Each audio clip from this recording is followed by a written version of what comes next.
And what we do here, is just that we very superficially skim through the Lamrim.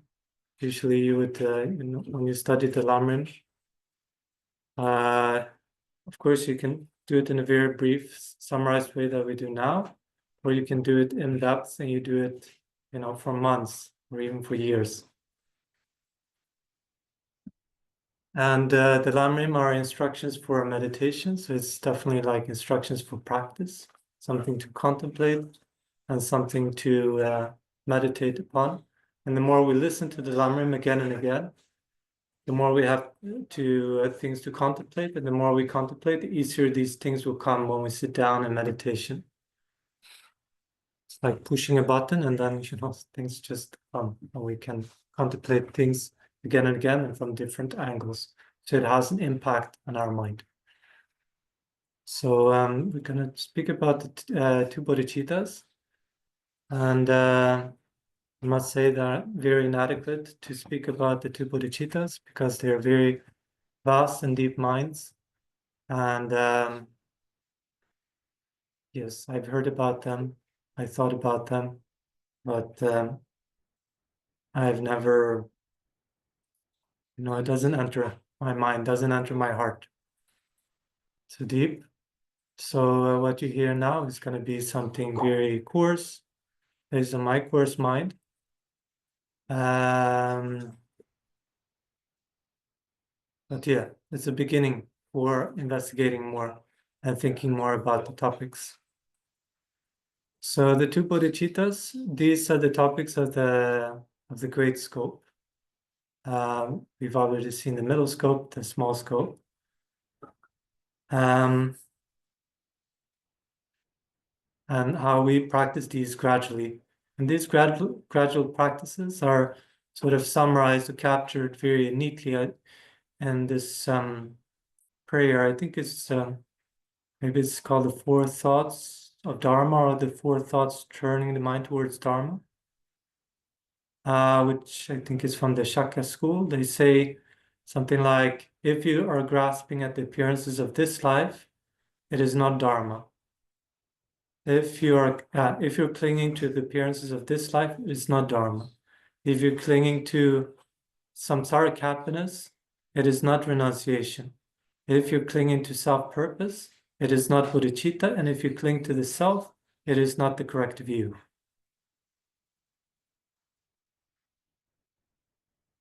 So the bodhicitta mind depends upon having developed already the attitudes of the small and the middle scope.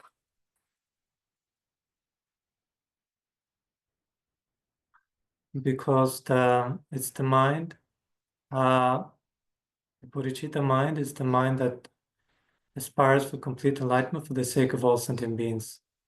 So it has these 2 components. One is the aspiration for complete enlightenment, and one is for the sake of all sentient beings. And for the sake of all sentient beings, that's great compassion, and that is the cause. Great compassion is the cause, the substantial cause for bodhicitta. And it is because you cannot bear the suffering of all sentient beings that you are striving for enlightenment, the second aspiration. And the thing that we cannot bear, the suffering of sentient beings, is not just the coarse level of suffering, the suffering of suffering, and it is not just for some sentient beings, those our children or our parents. It is for all sentient beings. So that's why I'm saying, it's a huge, vast mind. And for me, it's like, speak about it, it's something like a joke.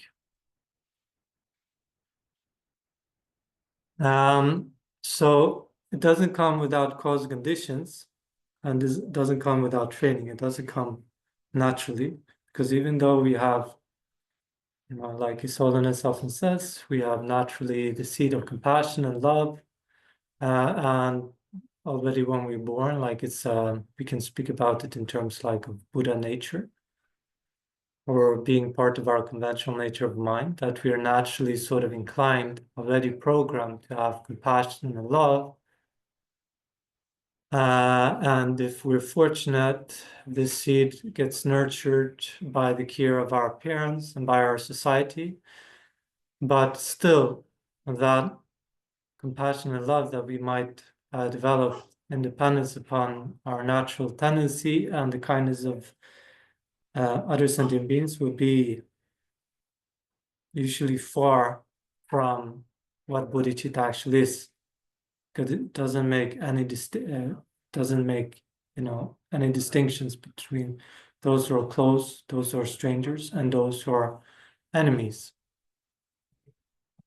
And it sees all the three levels of suffering, wishes all sentient beings freedom from these three levels of suffering, and on top of that, takes personal responsibility for eliminating that suffering, no matter how long that takes, and no matter the cost for oneself.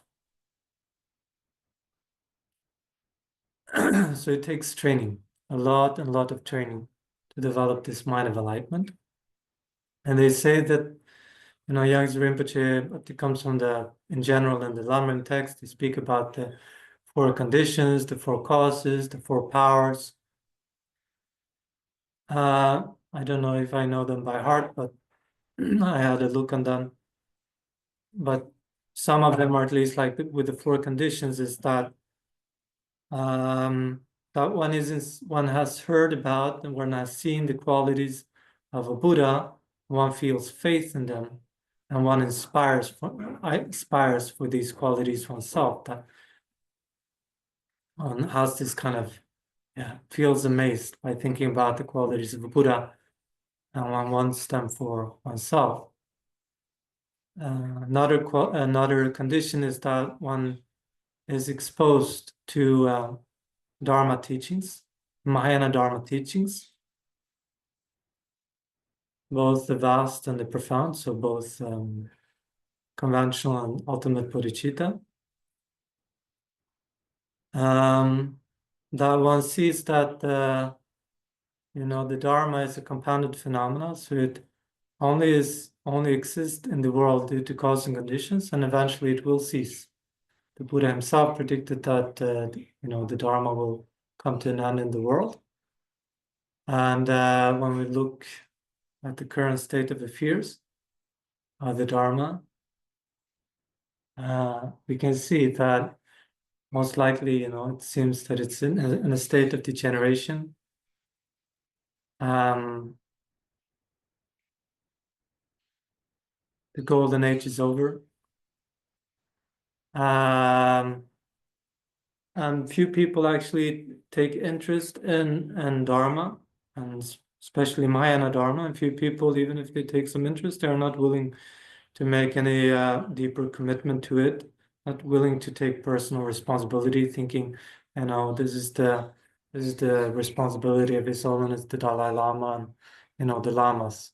It's not my responsibility. And a few young people are willing to few young people are willing to become monks and nuns or practice seriously as lay people because too many other nice things in samsara to strive for. So they think when I get older I will start to practice. And even in the great monasteries in India, also because I think the stranglehold of the Chinese communists not allowing Tibetans to escape anymore. So there's a less and less influx of the monasteries of young people.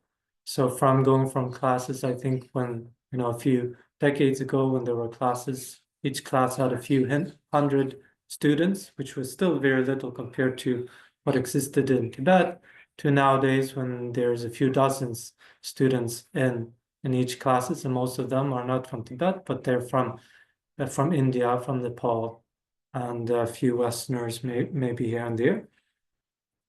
And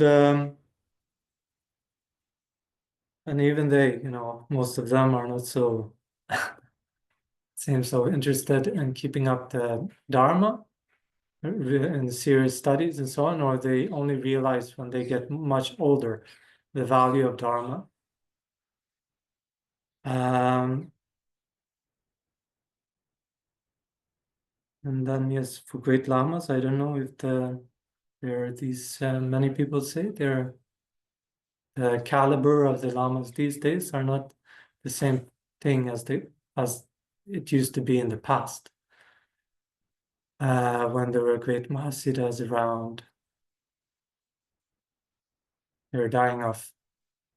So by seeing this, that the Dharma is the sole remedy for all the suffering in the world, all the levels of suffering, and that it is the most deep source of peace in the world. One feels it's completely unbearable that it would disappear in the world, and one make constant aspirations and efforts to maintain the Dharma tradition in the world and try to spread it. Then,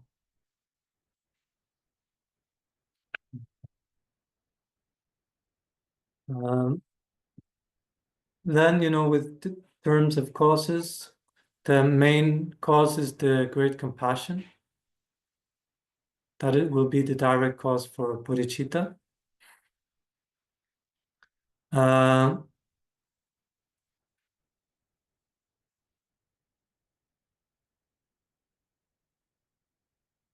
Yes. And then with regard to powers, one needs to rely on one's own power, the power of self, meaning that even though one is depending on spiritual teachers and one is exposed to the Dharma, one needs to make one's own effort. Enlightenment will not come as a gift, but only through your own effort. Power of other, relying on the power of other, this is depending on, relying on a qualified Mahayana teacher, somebody who will inspire you to enter the Mahayana, and from somebody who you will receive the kind gift of the Dharma. There's also the power of the cause. That means imprints, having imprints, either from past life or having created the imprints in an early stage in this life. And this can ripen into bodhicitta into the future when we're older, by just thinking a little, by hearing about bodhicitta or some inspiring story, and then all of a sudden, all these imprints that we have gathered in the early part of our life, in the past lifetimes, it will ripen. And if we have not gathered these imprints in the past or in the early part of this life, then we're trying to gather the imprints for future lives, for these imprints to ripen into bodhicitta. And then it's called the power of, can't remember the name, but it's about something like, yes, not just having a natural inclination in this life, regardless of imprints, towards compassion and love, and this is a conducive condition for generating bodhicitta.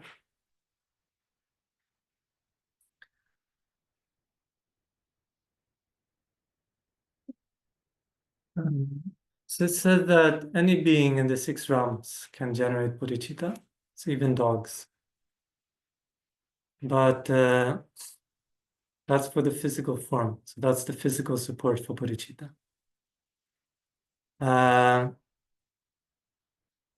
Whereas the mental support for bodhicitta, that's either an actual concentration or what's called a preparatory level. So calm abiding, at least calm abiding or more. So one needs to, as long as our mind is under the power of afflictive emotions, as long as we have attachment, desire for sensory objects, for the desire realm and so on, it will be impossible for us to generate bodhicitta. This mind is way too coarse for the uncontrived bodhicitta to rise in our mind stream. So it's a bit like, okay, so the physical support doesn't seem to be, doesn't necessitate a higher realm, but the mental support necessitates like a mind of the higher realm, a concentration or a preparatory level.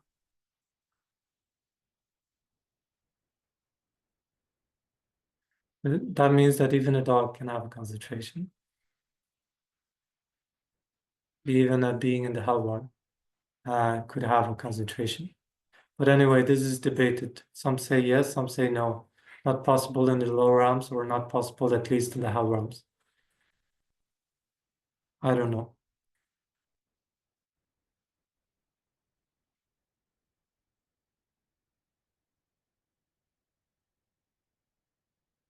But the best one, the best support in general is the human realm, because we have intelligence and we can direct our mind towards suffering and try to see suffering in its various levels instead of uh, closing our eyes to it.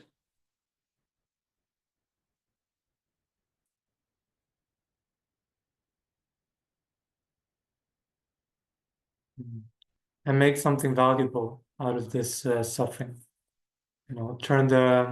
Recycle the garbage into flowers, as Thich Nhat Hanh would say.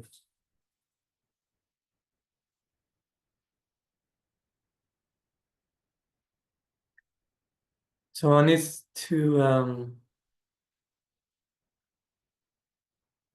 So why would we even strive for a complete enlightenment? Why would we strive to generate this mind of enlightenment, to take responsibility for the sake of others, when we might again and again, one would.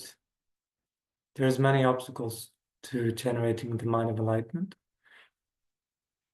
but all of them can be summarized into the self-cherishing mind.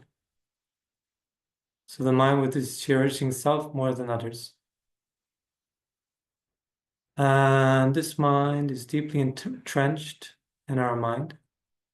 Even if we have a good moment, maybe like flash of lightning from a clear sky, as Shantideva says, of compassion and love,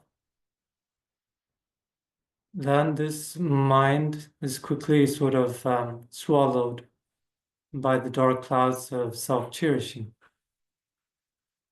because this mind is so habituated in our mind stream. And as one even strives to work for this, to develop Chitta, one sees, it's very difficult actually to hold all sentient beings dear, to even hold a few sentient beings dear consistently, continuously, and to put more emphasis on their happiness than on your own happiness. So we will have many, many blind spots, incredible, vast, big blind spots to how much we cherish ourselves and how little we cherish others, how addicted we are to our own comfort, our own happiness, and how difficult it is to put others before ourselves.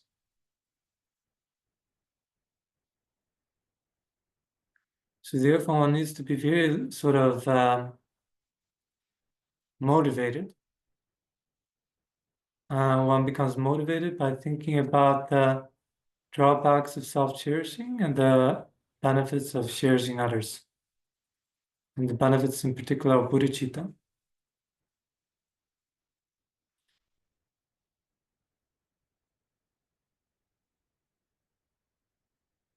You can study some of the benefits of bodhicitta in chapter 1 of Shantideva's Bodhisattva Shariavatara.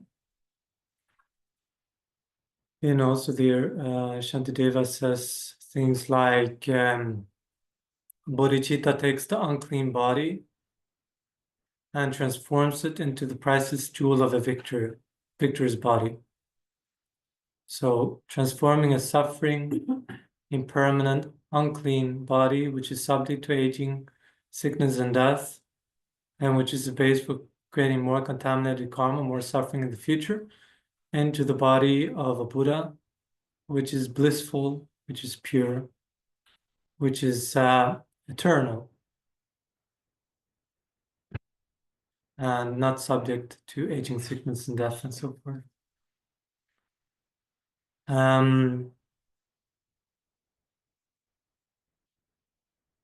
Like, even if we have created very terrible negativities through our clinging and attachment to this life, then bodhicitta is like a hero, saving you, protecting you from the suffering of the lower realms. Then he says, who in their right mind, who has an imprint for bodhicitta, would not rely upon bodhicitta, would not try to generate bodhicitta. He says that all other virtues, all other virtues that we create in our life, but which are devoid of bodhicitta, are like are like the plantain tree, it says. So they give rise to fruit once and then they die. Whereas the mind of bodhicitta is like an inexhaustible tree, which gives rise to fruit again and again and again.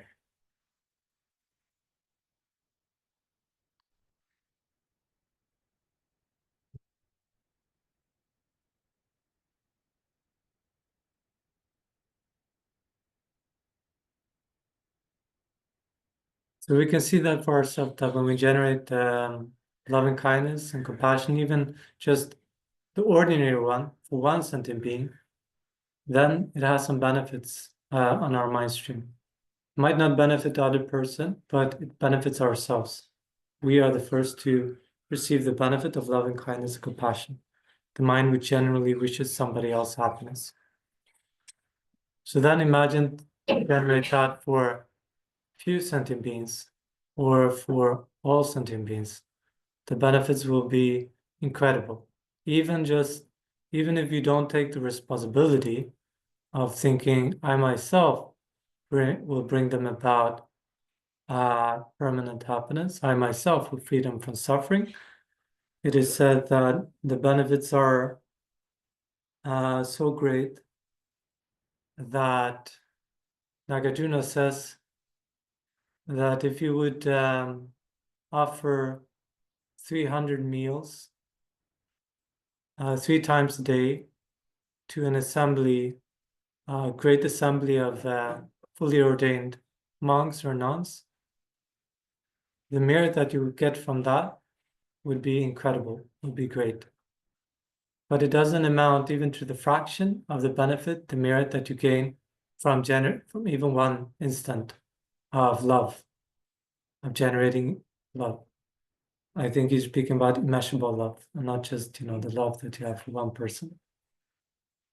Just one instant of immeasurable love, wishing all sentient beings happiness and freedom from happiness, a genuine sense of it, has these incredible benefits.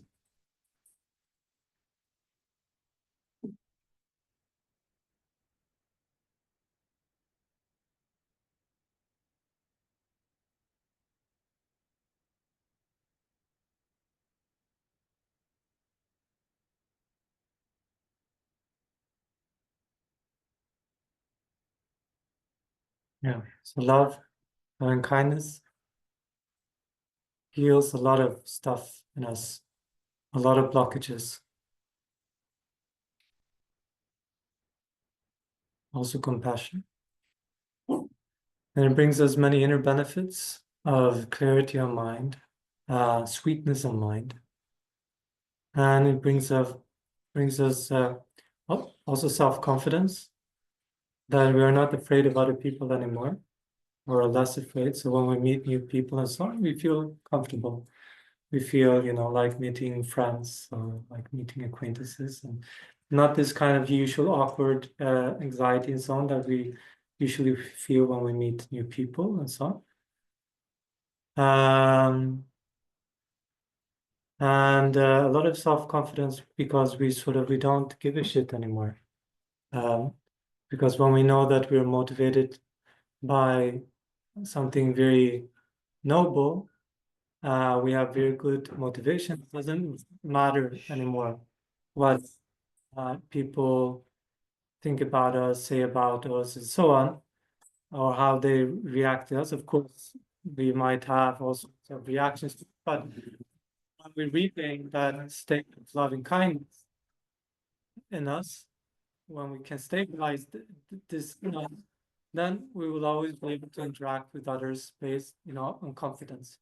And that's not arrogance in the sense that I'm always right and others will always be wrong. It will definitely have some openness to it. So we listen to others, hear their points of view, but it will be it won't be it won't be feeling inferior to anybody, no matter who they are. If we have this, it's like having a center. It's called having your center. Yeah. Not easy to achieve. Not easy to achieve, no. But if we can stabilize loving kindness, compassion, we will stabilize the center. And if we can turn that into bodhicitta, it doesn't matter who we meet. So you watch His Holiness, meeting many different politicians, American presidents, religious leaders, or speaking about huge crowds. And he says he always has this kind of peace of mind. Even if he's talking to hundreds of thousands of people, he always has a peace of mind. Why? Because yeah. So projects out of him. It doesn't matter if people don't like him, or people criticize him, people ridicule the teachings and so on, which some people do, people like hear about love, hear about compassion.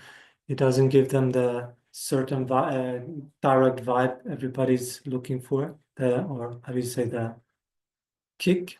Yeah. So then they go out, they ridicule the message and so on, ha ha ha, compassion this, compassion that. It doesn't matter. So when he was teaching in Lund, for example, near my hometown in Sweden, I remember in the end of the teaching, when probably he felt that this was sort of the energy in the room, all these very comfortable bourgeois Swedish people, university people, and so on, some of them at least, thinking probably that they're smarter than His Holiness anyway.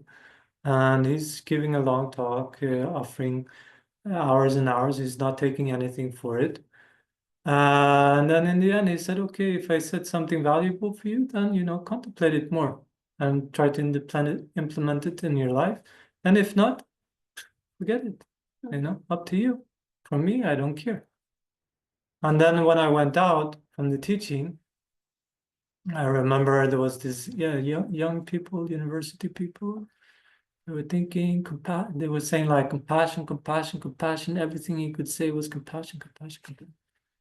It's just so ignorant, so ignorant.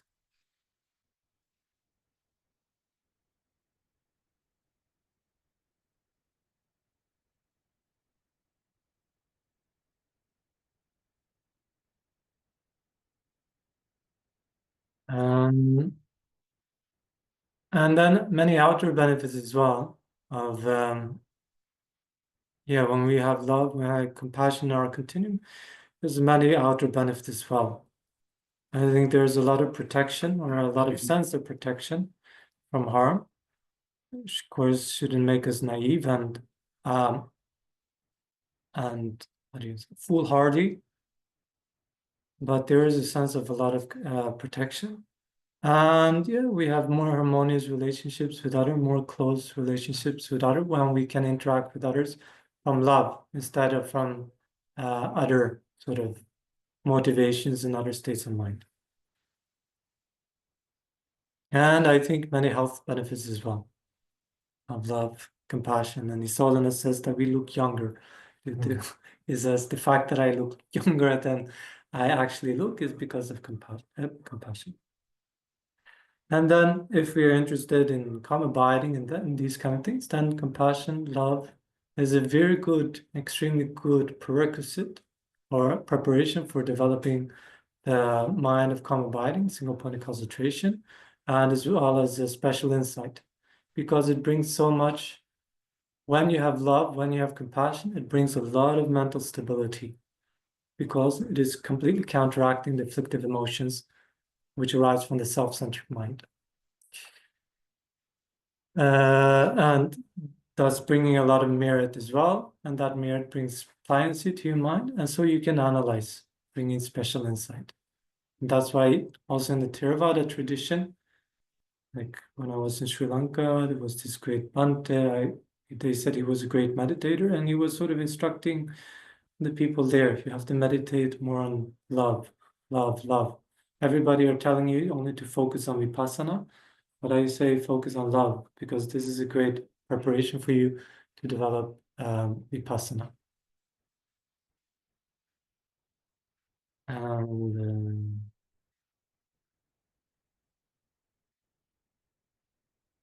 so by contemplating them, by having that as a sort of beginning, if we're interested in developing bodhicitta, then we contemplate a lot until we feel inspired by the mind of bodhicitta. We contemplate these benefits, and we look at the examples of bodhisattvas, people that we would like to emulate. I would like to be like that. I would like to be like His Holiness. I would like to be like Yangsi Rinpoche, smiling, loving, fun. I would like to be a noble being like that. And that's why it's also so important to have a Mahayana spiritual teacher who can inspire you to develop bodhicitta. That doesn't mean that if the teacher is not inspiring you, you're having a bad day and you're projecting these thoughts onto your teacher. And then you think, oh, actually, this teacher not inspiring me anymore. So, I go and find another teacher. This teacher looks more inspiring. No, then you're creating massive obstacles for yourself for developing any good qualities on the path.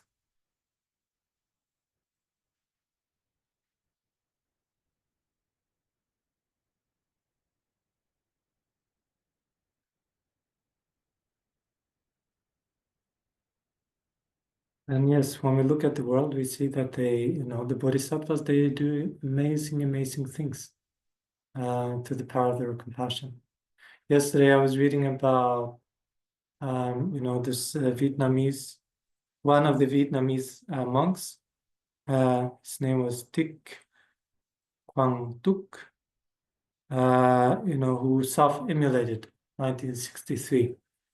Because apparently I thought it was against the Vietnam War, but there was other monks and nuns, I think, that self-immolated to protest the war. But this was actually against, at the time, there was this dictator. He was a Roman Catholic, and he was a very chauvinistic Roman Catholic.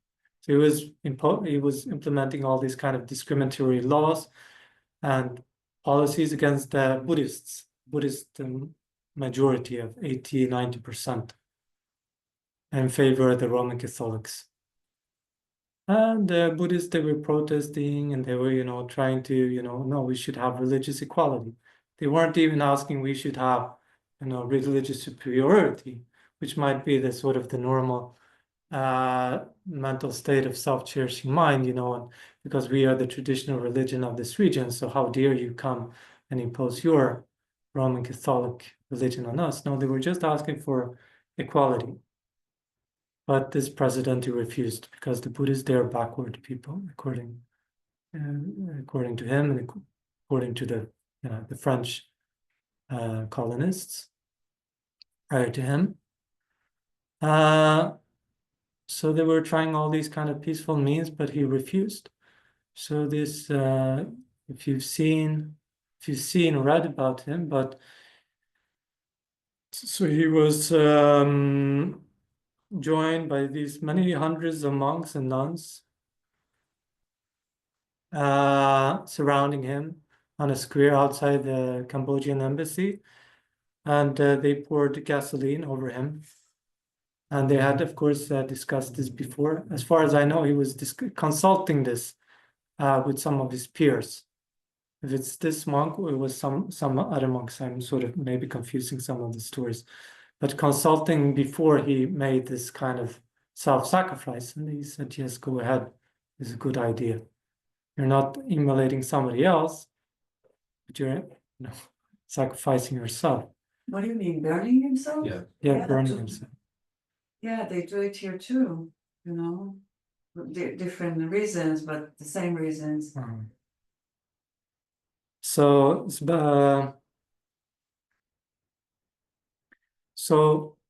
and they had invited these US journalists saying that, something big will happen outside the embassy. And it said, according to Wikipedia article, they said most of the journalists, they didn't even come. They didn't bother because this conflict had been going on for 1 month or something like that. It's just another protest. Who cares? But there was 2 or 3 American journalists there, one from AP and one from New York Times. So, and they were, so he lit his own, he wrote, he chanted the Amitabha mantra, it said, 1 mala, and then lit fire to himself, and then sitting completely in meditative equipoise, unmoving, and not uttering a sound, it says, while, the flames are consuming him. And it says that he said for a good 10 minutes before finally the body fell over. And this is only possible, and no human being can make this, I think at least, unless you have a very incredible stable mind. And this incredible stable mind, I would say it doesn't necessarily come from calm abiding, but definitely comes from a lot of faith and a lot of compassion and loving kindness. And this is also reported, for example, about certain Christians over the years, over the centuries, who were burned at the stake for their religious beliefs, and some of them having the same kind of stable demeanor, not screaming and so on, while they're being consumed by the flames. So who knows if compassion and loving kindness sort of makes us also that we don't experience pain or so much pain.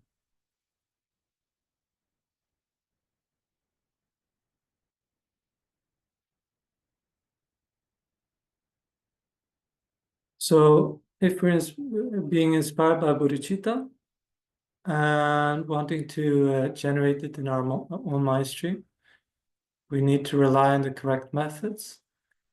And there are 2 methods presented in Tibetan Buddhism, at least.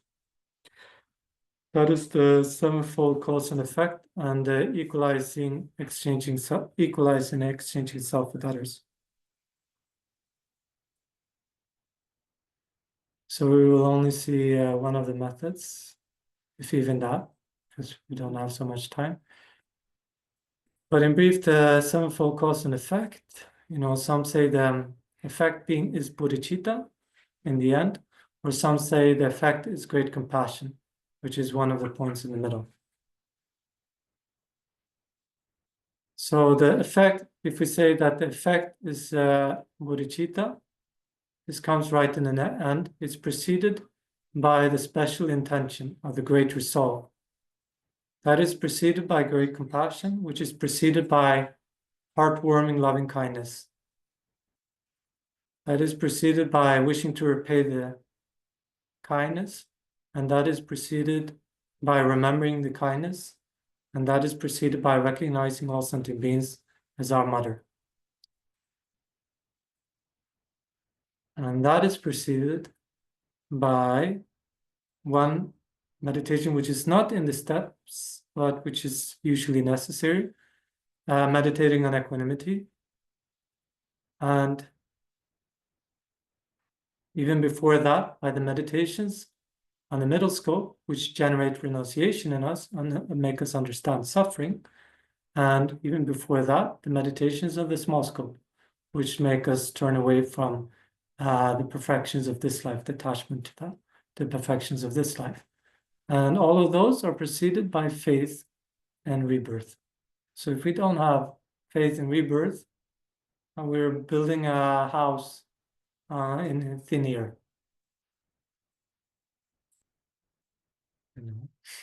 As a source of motivation, if you As a source of motivation or as a ontological necessity. It's you can take it as is it only because how can you recognize all sentient beings as your mother if you don't believe in past and future lives? If you don't believe in past lives? believe in, How can you recognize or believe that each and every sentient being has been your mother at some point if you don't believe in past lives? Does it make sense? but is that a prerequisite for bodhicitta, like for compassion towards them? That to see them as a past mother? It's not a prerequisite for compassion in general, but it is a compassion for bodhicitta. It's a lot. It's not a prerequisite, something necessary for developing bodhicitta. Yeah. Because you're striving, bodhicitta is the mind striving for complete enlightenment for the sake of all sentient beings. You wish to liberate sentient beings from all the various sufferings, the most subtlemost being that beings are under the power of karma and afflictions, that they are being reborn against their will again and again through the power of karma and afflictions. For that sake, you make the determination to purify your mind stream completely from afflictive obscurations and the cognitive obscurations and achieve Buddhahood so that you most effectively can help others break the cycle of suffering. None of this makes any sense if we don't have faith in rebirth. Of course, we can be a good human being. We can have compassion and loving kindness without, believing in past and future lifetimes. That's not the question. The bodhicitta is not just being a good human being. It is not just being a compassionate human being. It is something unbelievably extraordinary. Being a good human being and a compassionate human being, if we compare that to, the water and the compassion that you can fill in a glass, and the compassion of bodhicitta is the compassion is the water, what you can fill in the great oceans. What is the difference? It's vastly different. Being a good human being and being a bodhicitta. Striving for bodhicitta, you will, as a by-effect, as a side effect, if you're sort of sincere and striving for bodhicitta, you will become a good human being for sure. And you will experience the benefits of being a good human being. But it's still very far from bodhicitta, just being a good human being. So you see that the Dharma system is something very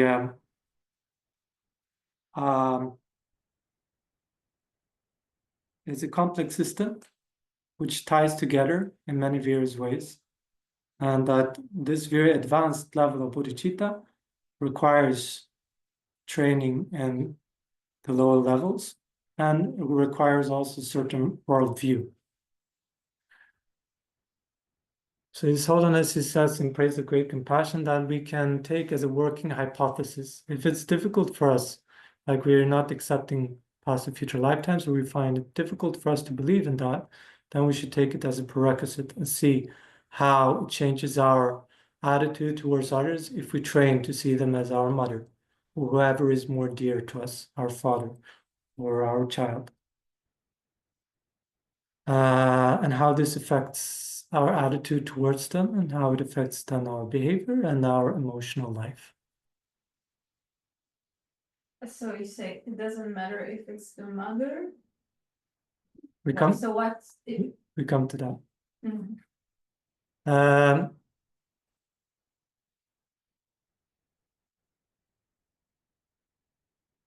So we can take it as a working hypothesis, but if we're serious about developing bodhicitta and doubt start to come, and I'm not faulting you if doubt starts to come, because when you see, an insect, you think this used to be my mother, or you see some guy out in the street, or even me, or whoever, and you think this used to be my mother, then some question mark might arise in your mind that I'm supposed to relate to this, try to relate to this person as having been my mother. Of course, with some common sense, I don't go to Benjamin Netanyahu or to the Hamas militants and say, "Oh, you've been my mother. I want to take care of you. I want to give you a back massage. I want to serve you," and so on.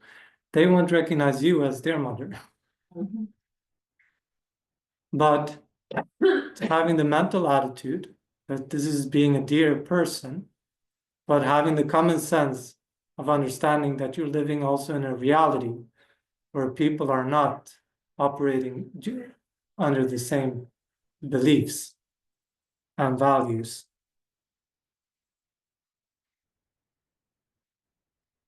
So, prerequisite for developing this mind, bodhicitta, is equanimity, because bodhicitta is an impartial mind of great compassion. It is said, if we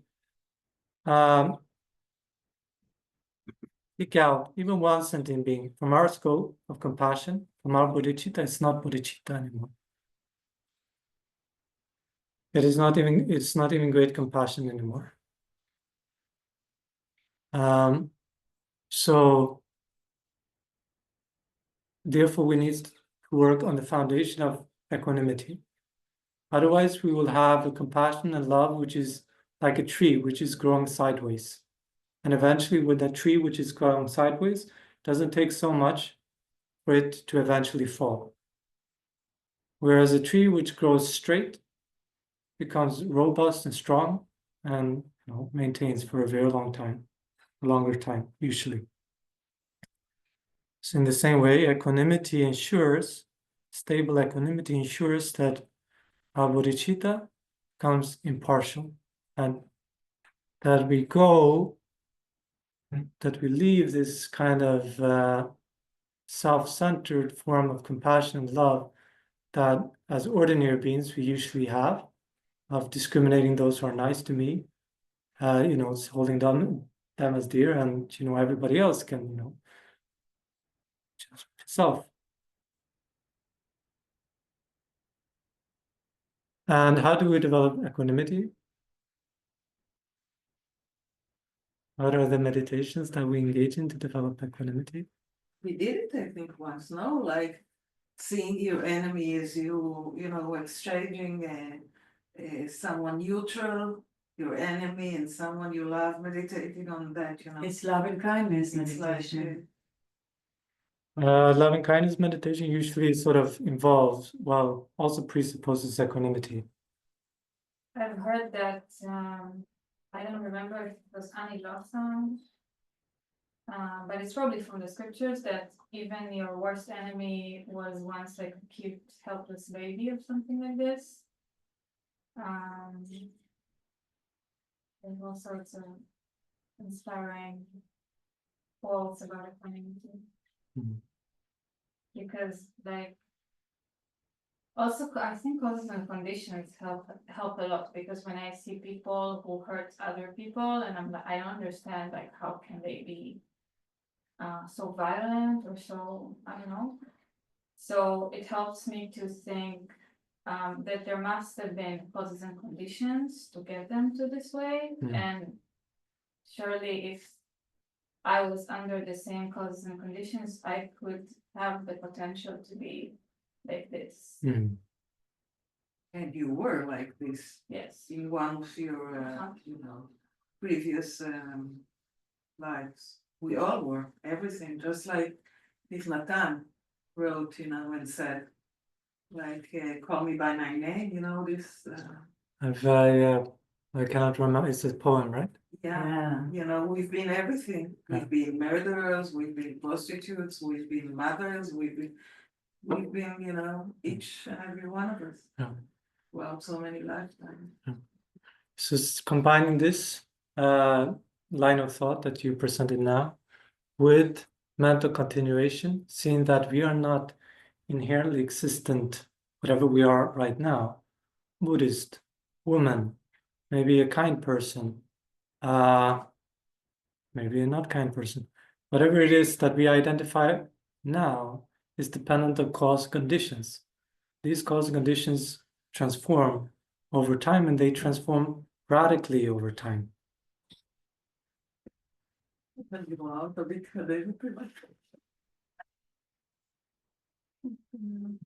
So just as the the material substances in a foodstuff like a cucumber will not always be a cucumber, but eventually will be body cells, and eventually will be manure. So our body will eventually be something else, components of something else, radically different from what it is now. And in the same way, our mind is also depending on cause conditions. And whatever we are identifying us with now will not always be that, but it will change depending on the circumstances that we get into. And sometimes that will be virtues, sometimes that will be non-virtues, sometimes that will be male, sometimes that will be female, sometimes that will be Jewish, sometimes Buddhist, Christian, whatever, sometimes human and sometimes non-human.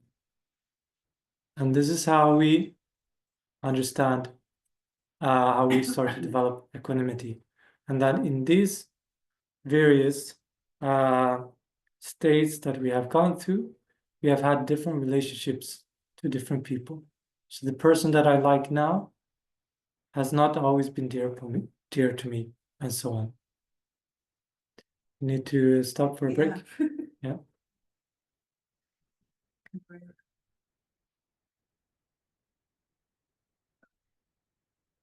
When we come back. Now it's 10 to 12, so what do we do? 15 minutes. Yeah, like 12:05. Until this one is. So we have a break for 15 minutes. We come back 5 past 12. We have a okay. See you in 15 minutes. See you later.